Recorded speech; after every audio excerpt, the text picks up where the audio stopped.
Hello students, आप सभी का स्वागत है। आज हम नया चैप्टर स्टार्ट करेंगे सिंप्लेक्स मेथड। तो सिंप्लेक्स मेथड में कुछ स्टेप्स हैं। हमें कोई लीनियर प्रोग्रामिंग प्रॉब्लम दी हुई होगी, उसको हमें सिंप्लेक्स मेथड से सोल्व करना होगा। तो लिख देगा, कोई लीनियर प्रोग्रामिंग दे देगा, कहेगा कि इसको किससे सोल्व करिए, सिंप्लेक्स मेथड से सोल्व करिए। तो सिंप्लेक्स मेथड से सोल्व करने के उनके कुछ स्टेप्स हैं, तो उनको आप लोग याद रखोगे। ठीक है, तो computational procedure of simplex method. तो इसका देखिए, सिंप्लेक्स मेथड से सॉल्यूशन निकालने का क्या स्टेप्स हैं। पहला स्टेप है, if the given problem is minimisation. यदि गिवन प्रॉब्लम कैसी है, मिनिमाइजेशन है, तो उसको कन्वर्ट कर दीजिए किस में, मैक्सिमाइजेशन में। देखिए, ऑब्जेक्टिव फंक्शन बोलते हैं जो प्रॉब्लम दी हुई होती, जो प्रॉब्लम में ऊपर दिया होता था मैक्सिमम या मिनिमम दिया होता है, तो उसको क्या बोलते हैं, ऑब्जेक्टिव फंक्शन बोलते हैं। तो सबसे पहले मान लिया हमारे पास ये कोई मिनिमाइजेशन प्रॉब्लम है, तो इसको कन्वर्ट करना पड़ेगा किस में, मैक्सिमाइजेशन में। किससे मल्टीप्लाई करनी पड़ती है इसमें, माइनस से मल्टीप्लाई। तो माइनस से मल्टीप्लाई करते ही मिनिमम का क्या हो जाएगा, मैक्सिमम हो जाएगा। यहाँ माइनस से मल्टीप्लाई करेंगे, माइनस हो जाएगा, माइनस माइनस प्लस हो जाएगा, ये हो जाएगा। और माइनस जेड को क्या मान लेते हैं, जेड डैश। तो मैक्सिमम जेड डैश बराबर minus x1 plus x2 minus x3। Given problem को हमने किस में कन्वर्ट कर दिया, मैक्सिमाइजेशन में। सबसे पहला नियम ये है। इसके बाद स्टेप सेकंड में क्या कह रहा है, make all B eyes non negative. तो देखिए, बी आईज होते क्या है ये, जैसे मान लिया कोई भी हमें एलपीपी दी, जो जैसे मान लिया कोई कंस्ट्रेंट्स दिए कि x1 plus x2 less than equal to, मान लिया कुछ आ गया 3 आ गया, x1 प्लस 2x2 आ गया, मान लिया ग्रेटर देन इक्वल टू 5 आ गया, और कुछ दे दिए। तो ये जो वैल्यू होती है b की वैल्यू होती है, इसको बोलते हैं b1 b2, आगे कोई आएगा b3 आएगा। तो मेक ऑल बी आईज कैसे होनी चाहिए, नॉन नेगेटिव। मान लिया कोई नेगेटिव आ जाएगा तो उसको क्या बनाना पड़ेगा, हमें पॉजिटिव बनाना पड़ेगा।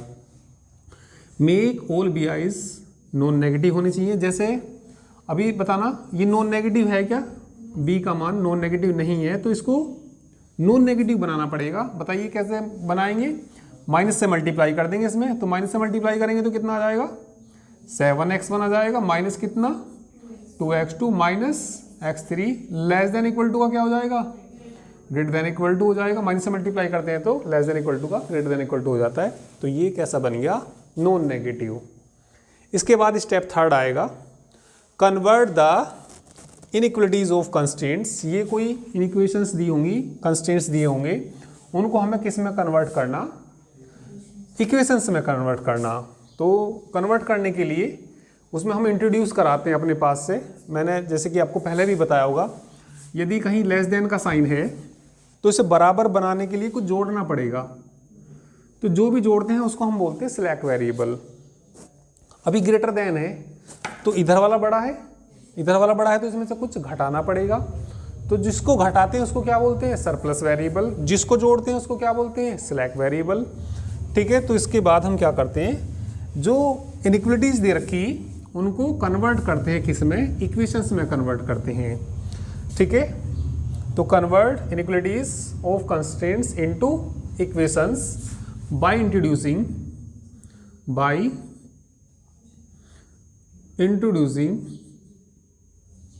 स्लैक। चलिए यहाँ पे लिख देता हूँ, कैसे वेरिएबल, स्लैक, सरप्लस, आर्टिफिशियल की भी कभी कभी जरूरत हो जाती है, एंड आर्टिफिशियल वेरिएबल्स को इंट्रोड्यूस करा के कन्वर्ट कर देते हैं किसमें, इक्वेशंस में कन्वर्ट कर देते हैं। तो ये स्टेप आप लोग नोट कर लीजिए।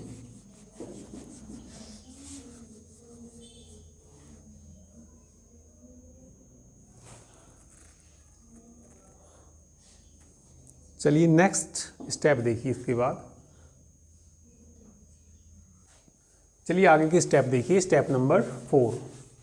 स्टेप नंबर 4 में हम स्टार्ट करेंगे सिंप्लेक्स टेबल। लिख देंगे स्टार्टिंग द सिंप्लेक्स टेबल।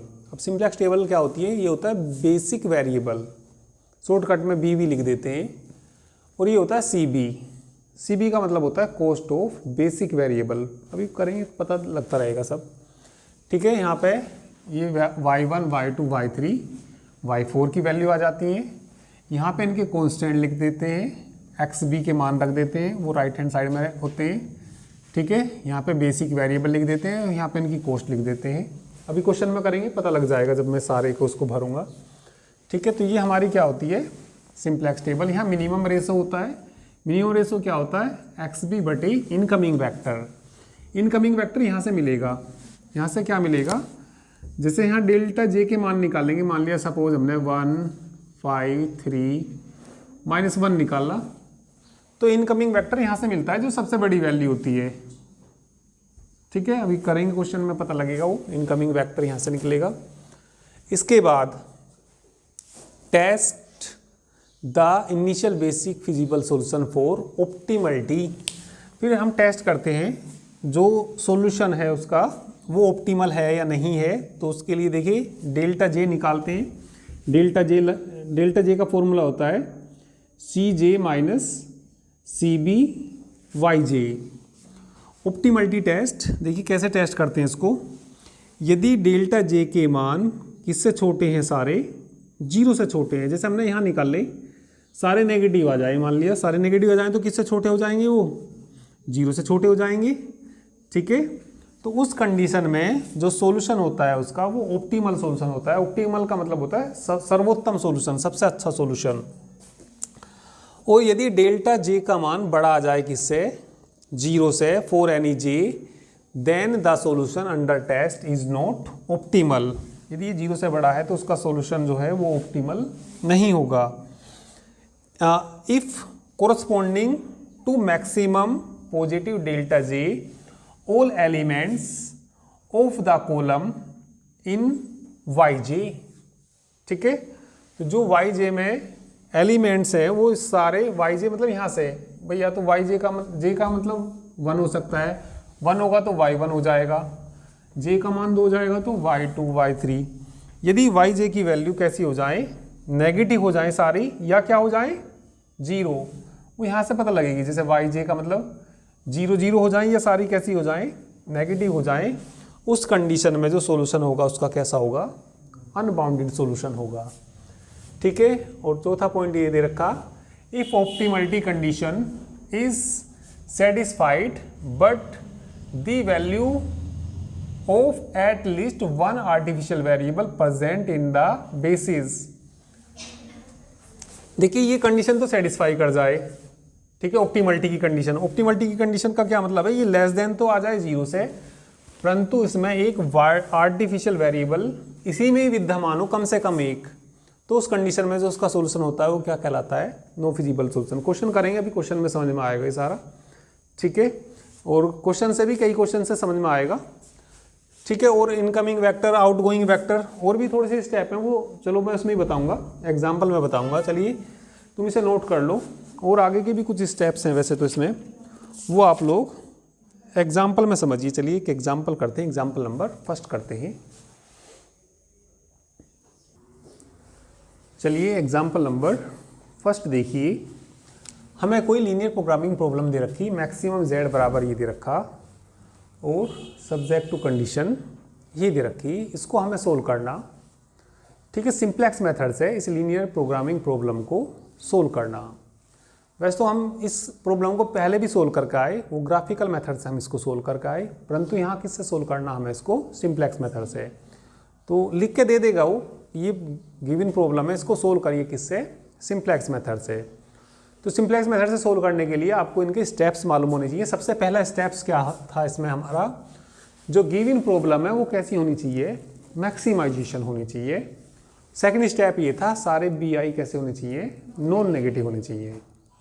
तो लिख देंगे the given problem is already maximisation and all BIs are non negative.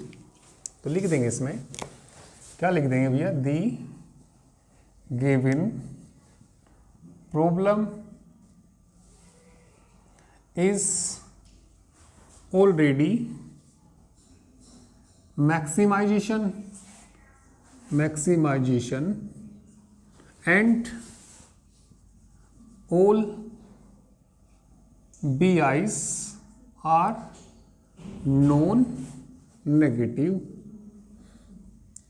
ये नॉन नेगेटिव है। इसके बाद तीसरा स्टेप क्या था, कन्वर्ट कर दीजिए किनको, इन इक्वेशंस को इनटू इक्वलिटीज में। ठीक है, तो लिख देंगे convert the given constraints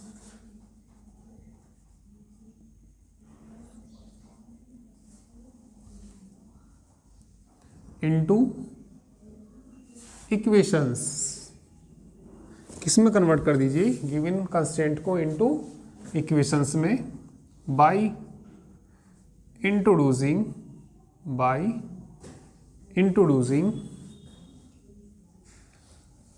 less than है तो इधर कुछ जोड़ना पड़ेगा, by introducing the slack variable की जरूरत पड़ेगी, केवल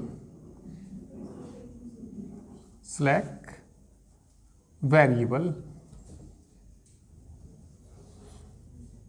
चलिए तो इंट्रोड्यूस करा दीजिए इसमें स्लैक वेरिएबल। तो क्या आ जाएगा यहाँ पे, 2x1 प्लस 3x2, x3 जोड़ना पड़ेगा, तो बराबर कितना हो जाएगा, 60 हो जाएगा। आगे बोलिए, 4x1 प्लस कितना 3x2, इसमें क्या जोड़ दीजिए अपने पास से, x4 बराबर कितना आ जाएगा, 96 आ जाएगा। कितने स्टेप हो गए, 3 स्टेप हो गए। यहाँ देखना भैया 2 स्टेप तो ये हो गए। गिवन प्रॉब्लम कैसी है, मैक्सिमाइजेशन है, और ऑल BIs कैसे हैं, नॉन नेगेटिव हैं। फिर हमने कन्वर्ट कर दिया किसको, इनइक्वलिटीज को, कंस्ट्रेंट्स को इनटू किस में, इक्वेशन में। लेस देन है तो क्या इंट्रोड्यूस कराना पड़ेगा हमें, slack variable, by introducing slack variable है। ठीक है, यदि ग्रेटर देन होता तो क्या भी इंट्रोड्यूस कराना पड़ता, सरप्लस वेरिएबल भी इंट्रोड्यूस कराना पड़ता। अब इसमें तो बस हमें किसकी जरूरत पड़ी, स्लैक वेरिएबल की। चौथा पॉइंट क्या है, स्टार्टिंग द सिंप्लेक्स टेबल। तो क्या बनाना, अब हमें सिंप्लेक्स टेबल को बनाना। तो लिख देंगे यहाँ पे स्टार्टिंग द सिंप्लेक्स टेबल।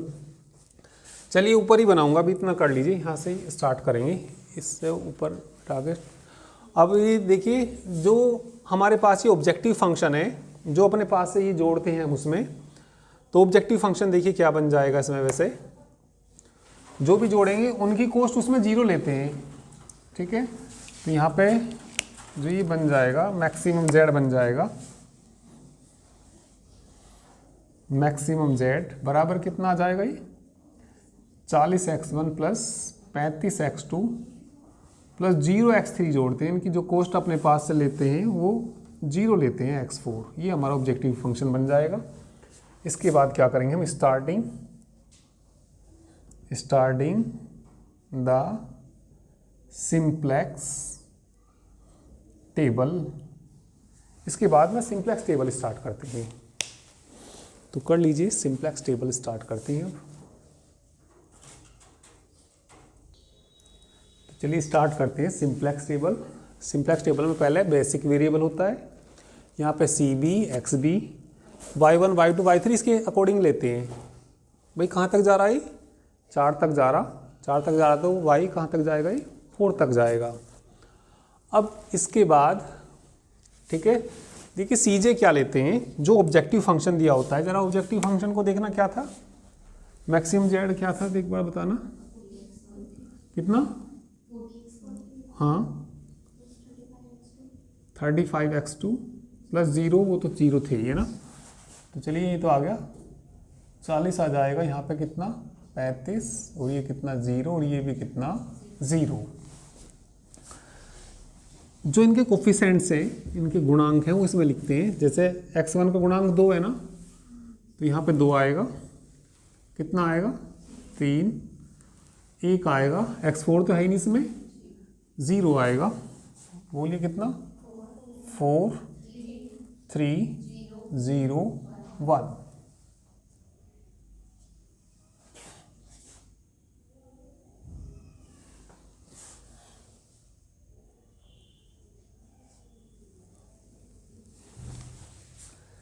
इसके बाद ठीक है एक्स बी का मान लिखते हैं, एक्स बी का मान यहाँ से लिखते हैं 60 और कितना,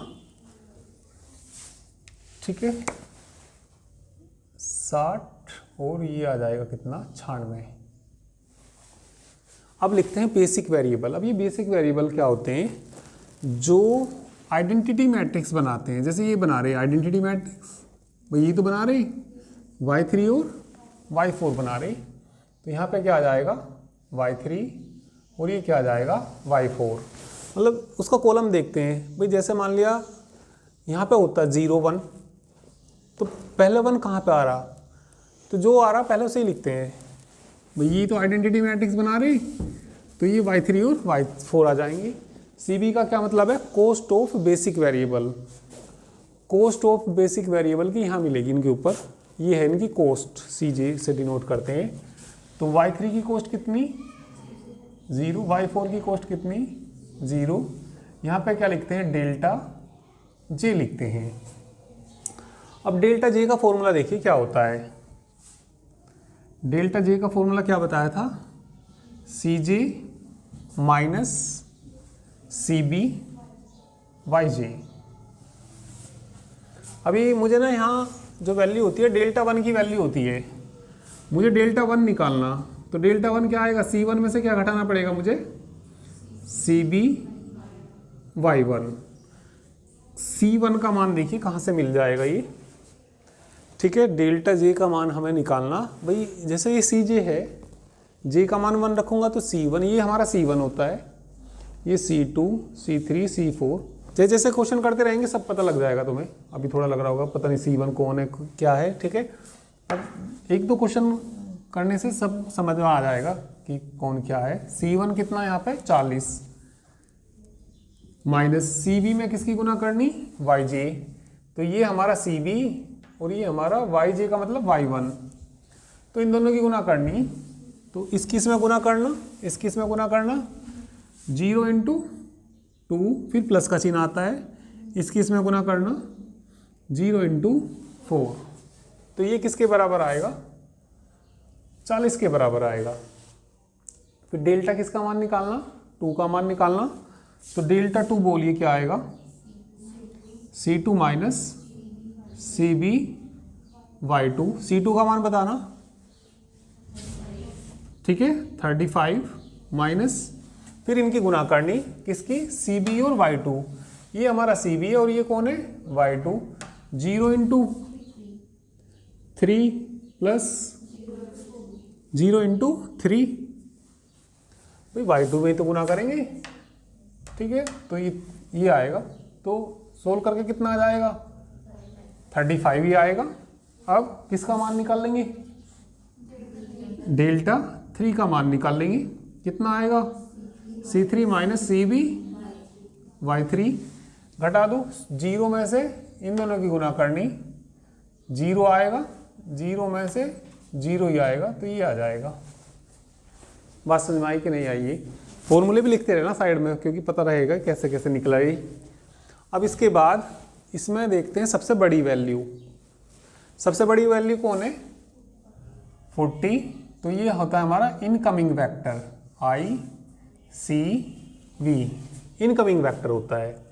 इसके बाद मिनिमम रेशो निकालते हैं XB बटे इनकमिंग वेक्टर, XB कितना 60 और ये इनकमिंग वेक्टर, इनकमिंग वेक्टर यही तो है, ठीक है तो 60 बटे 2 आएगा, 60 बटे 2 बराबर कितना आएगा 30, 96 बटे 4 आएगा, 4 दूनी भाई 96 बटे कितना 4, XB बटे इनकमिंग वेक्टर 96 बटे 4 कितना 4 दूनी 8, 4 चौक 16। तो यहाँ से तो हम सबसे बड़ी वैल्यू देखते हैं और वहाँ से सबसे छोटी वैल्यू देखते हैं, तो सबसे छोटी वैल्यू कौन है यहाँ पे 24 है ना, तो 24 है, तो ये होता है हमारा आउटगोइंग वेक्टर। आउटगोइंग का मतलब ये तो आउटगोइंग हो जाएगा यहाँ से, मतलब कहने का निकल जाएगा, और आ कौन जाएगा Y1 आ जाएगा। तो नेक्स्ट टेबल में भाई Y3 तो है, ये कौन निकल जाएगा यहाँ से, आउटगोइंग कौन है Y4, इनकमिंग किसकी Y1 की, तो ये Y1 आ जाएगा यहाँ पे। ठीक है, तो जब ये y1 आ जाएगा तो इनकी कॉस्ट लिख दीजिए। y3 की कॉस्ट कितनी, y3 की कॉस्ट कितनी उसके ऊपर लिखी हुई मिलेगी 0। y1 की कॉस्ट बताएगा कोई, इसके ऊपर लिखी मिलेगी कितनी है ये 40 है। ठीक है, अब एक मिनट ये देखो, ये एरो इधर को जा रहा और ये एरो इधर को जा रहा, तो ये मतलब इस पे टकराएंगे, तो इस पे हम इस तरह का एक मार्क बना देते हैं, एक चिन्ह बना देते हैं और इसको बोलते हैं की एलिमेंट। की एलिमेंट, जो भी की एलिमेंट है उसको ना 1 बनाना होता है। 1 बनाने के लिए उसको भाग करना पड़ेगा 4 से। इसको भाग किससे करना पड़ेगा 4 से, तो 96/4 कितना होता है 24, उधर लिखा हुआ। यहाँ कितना आएगा 1, कितना आएगा 3/4 आएगा, कितना आएगा 0, यहाँ पे कितना आएगा 1/4 आएगा। जो हमारा की एलिमेंट है उसके ऊपर और नीचे सब 0 रख देते हैं। की एलिमेंट के ऊपर 0 और की एलिमेंट के नीचे 0। यहाँ कौन है हमारा डेल्टा जे। ठीक है, ये नीचे का तो सब हो गया होगा, उन्हें भी लिख लेना साइड में को, कहीं को जैसे ये बनाओगे ना वहाँ को साइड में, इसके साइड में को लिख लेना, दिखा देना एरो से कि भैया हमने ऐसे निकाले, क्योंकि बाद में जब तुम निकालते हो पता नहीं लगता कि आए कैसे। तो यहाँ पे थोड़ा सा मतलब ऐसा एरो लगा दिया करो कि ये करके एरो सा ऐसा लगा दिया। अब ज़रा ध्यान देना, अब हमें यहाँ का एलिमेंट देखना क्या आएगा। यहाँ का एलिमेंट देखिए, नीचे का तो चलो मुझे मिटाना ही पड़ेगा ही। ठीक है, तो ये टेबल को देखिए कैसे भरेंगे। हमें देखना यहाँ पे क्या लेना है, यहाँ पे तो यहाँ पे इसके अकॉर्डिंग लेंगे भाई 60 के अकॉर्डिंग लेंगे। 60 माइनस इन दोनों की मल्टीप्लाई करेंगे 96 गुणा 2 बटे करेंगे 4 की एलिमेंट। फिर देख लीजिए 60 देखना हमें, 60 माइनस इन चारों को देखो, इन चारों को इन डायगोनल वालों के एलिमेंट करेंगे, की एलिमेंट से भाग करेंगे तो कितना आएगा 60 माइनस बताना 96/4 कितना 24, 24 दूनी 48, घटाना 60 में से 48, 12 बचेंगी, तो ये बच जाएगा कितना 12। अब यहाँ देखना, तो यहाँ जहाँ पे देखना उसी में से ही घटाते हैं, 3 में से घटाएंगे तो इन चारों को लेंगे, डायगोनल वालों की तो मल्टीप्लाई, किस किस की मल्टीप्लाई 2 गुना 3 और बटे में आएगा की एलिमेंट 4, तो 2 से तो कट ही जाएगा ये, तो 3 माइनस कितना 3/2 कितना आया 3 दूनी 6, कितना आया 3/2। अब जैसे यहाँ देखना तो इन चारों को देखेंगे, इन चारों को तो किस में से घटाएंगे 1 में से घटाएंगे, किस में से घटाएंगे 1 में से, इन दोनों की तो मल्टीप्लाई 0 हो जाएगा तो 1 ही आ जाएगा यहाँ तो। फिर यहाँ पे देखना तो इसी में से ही घटाएंगे। अब इन चारों को देखेंगे, इन चारों को 0 डायगोनल वालों की मल्टीप्लाई, बताना भैया 0 माइनस डायगोनल वालों किस किस की मल्टीप्लाई 2 × 1 अपॉन में की एलिमेंट कितना आया माइनस के 1/2। इसके बाद फिर डेल्टा जे निकालते हैं, और डेल्टा जे तब तक निकालते हैं जब कि सारे delta J less than equal to 0 ना आ जाए। अब यहाँ का मान निकालना, डेल्टा 1 निकल गया तो किसका मान निकालना डेल्टा 2 का। तो डेल्टा 2 का फॉर्मूला तो बता दूं, यहाँ से C2 माइनस CB/2, तो C2 का मान बताना ऊपर से 35, CB और Y2 की गुना करना, CB हमारा ये है और ये हमारा Y2 करना गुना 0 × 3/2 और 40 × प्लस का चिन्ह आता है यहाँ पे 40 × 3/4 ये जो कैलकुलेशन है, कहाँ की कैलकुलेशन है ये, ऐसा थोड़ा पता लगेगा कि कैसा आया, क्योंकि अभी तो पता नहीं लगेगा तुम्हें, घर जाके नहीं पता लगेगा आपको ये कहाँ से आया। तो ये इसलिए मैं ऐसे मार्क करके ऐसे बनाते रहना, तुम भी ऐसे गोले से बना के ये एरो से लगाते रहना। तो सोल्व करके बताना भैया कितना आ जाएगा। 10, 30, कितना बचा, 5 आया। अब जैसे ये देखना यहाँ कितना आएगा, बताइए कितना आएगा। 0 में से घटाना, इसकी और इसकी गुना करनी, उसी का ध्यान दो, किस में से घटाना, 0 में से घटाना, किस किस की मल्टीप्लाई करनी, इसकी और इसकी मल्टीप्लाई करनी। तो यहाँ 0 आएगा, ये 0 आएगा, ऊपर 0 है तो कितना आएगा, 0 आएगा। अब ये इसमें से यहाँ देखना, ठीक है, तो 0 में से ही तो घटाना पड़ेगा, तो 0 में से किसको घटाना पड़ेगा करना, CV के इनकी गुना। ये तो हो गया 0 शुरू वाला तो क्या हो गया 0, 40/4 -10, ठीक है। तो अभी सारे डेल्टा जे नेगेटिव तो नहीं आए, अभी 5 कैसा आ रहा है, पॉजिटिव आ रहा, तो इसको आगे बढ़ाएंगे। आगे कैसे बढ़ाएंगे, सबसे बड़ी वैल्यू कौन है इसके अंदर, 5, XB बटे इनकमिंग वेक्टर होता है इसमें, XB कौन है 12, XB कौन है 12 बटे 3/2, अरे 12 बटे 3/2 कितना होता है, बोलो 8, XB बटे इनकमिंग वेक्टर 24 बटे 3/4, 24 बटे 3/4 कितना आएगा, कितना 32। इधर से तो सबसे बड़ी वैल्यू छांटते हैं, उधर से सबसे छोटी कौन है, ये वैल्यू है, तो ये यहाँ से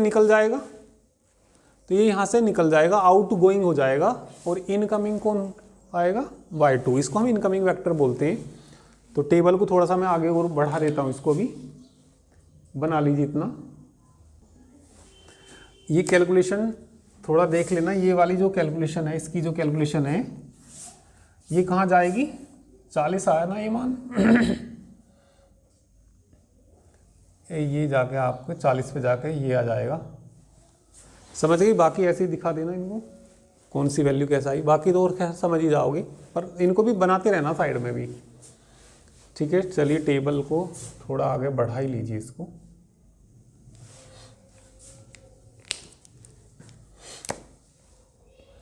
की बार में शायद आ जाए।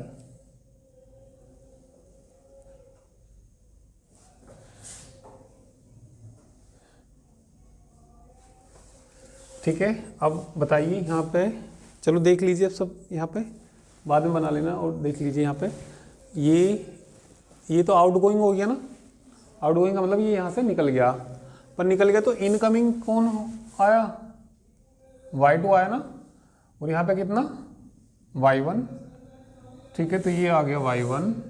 तो अब ये बताइए की एलिमेंट कौन बनेगा, जहाँ ये एरो टकराते हैं, मान लीजिए जैसे एरो ये इधर जा रहा है, यहाँ जा रहा, तो ये हमारा कौन होगा, की एलिमेंट के बराबर होगा। तो इनकी कॉस्ट बताना, y2 की कॉस्ट बताना 35, y1 की बताना 40। अब इसे बताइए किससे भाग करना, की एलिमेंट को ना 1 बनाना होता है, तो इसे 3/2 से भाग करना पड़ेगा। तो 12 बटे 3/2, 8 लिख रहा है इधर, 8 आ जाएगा।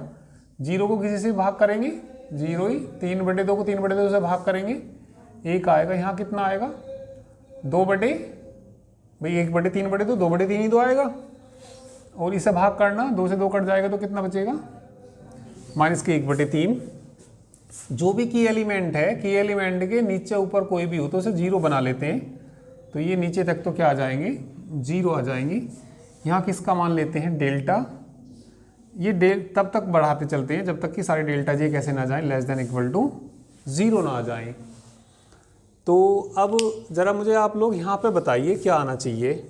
अब ये कैलकुलेशन मुझे थोड़ा देखना है आप लोग ध्यान से। ये यहाँ वाली कैलकुलेशन 24, जैसे ये हैं चारों, इन चारों से देखेंगे कि एलिमेंट से, तो किस में से घटाना पड़ेगा, 24 में से घटाना पड़ेगा।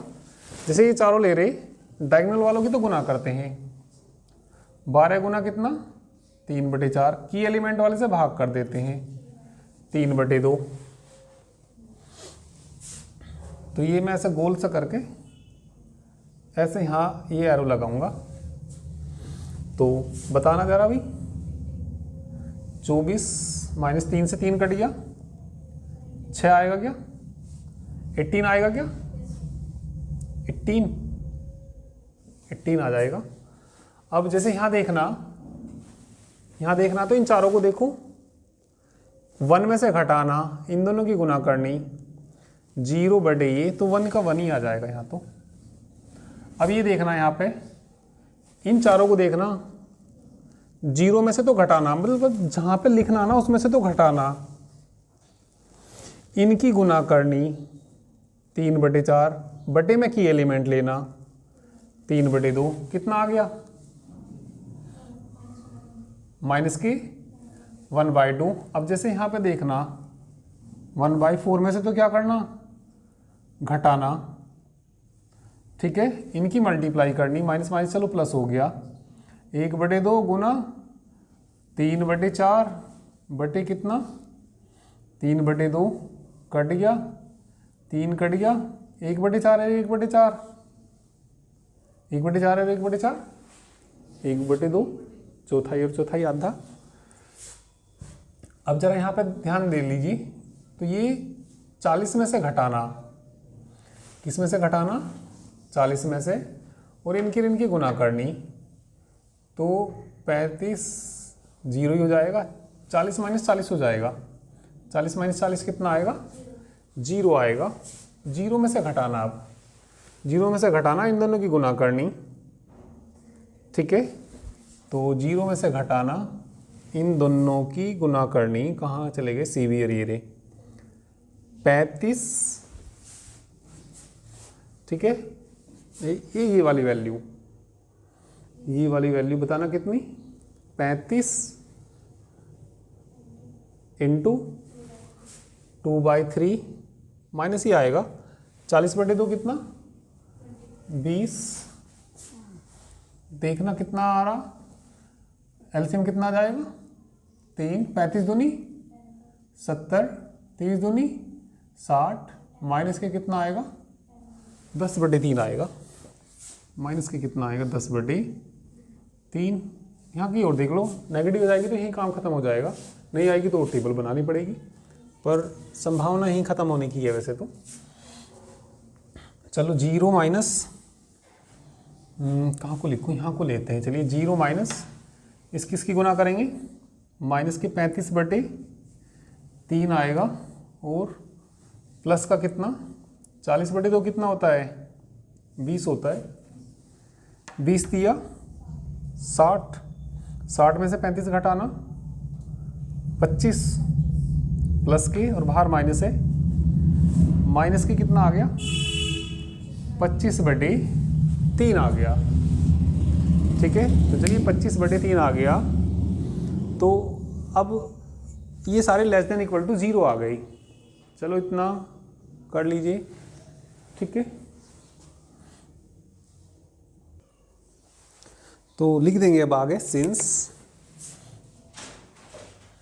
All delta J less than equal to किससे हैं, सारे 0 से हैं, देन जब ये लेस देन 0 से आते हैं, देन सॉल्यूशन इज ऑप्टिमल। तो ये सॉल्यूशन कैसा आता है, ऑप्टिमल आता है, ठीक है। तो ऑप्टिमल सॉल्यूशन इज,